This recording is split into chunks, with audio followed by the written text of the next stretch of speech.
دو تا سیم رو بگیرید روبروی خودتون. چشماتون رو ببندید. بسید. بله. فکر کنید توی دشت سبز دارید قدم میزنید. اصلا همچین فکری نمی‌کنم. خواهش میکنم همراهی کنید که انجام بشه. فکر کنید توی دشت سبز دارید قدم میزنید. هوای خنک، نسیم خنک. یه ذره جلوتر یه رودخونه است که دو تا درخت دو طرف این رودخونه است.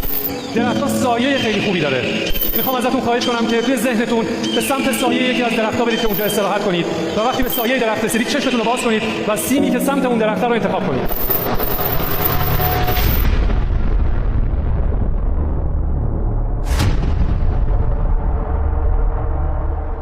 بدون اینکه شک کنید بزنید توی یکی از پریزا. Hadi vakitler sence bagurdaki siyasi. Sence bagurda.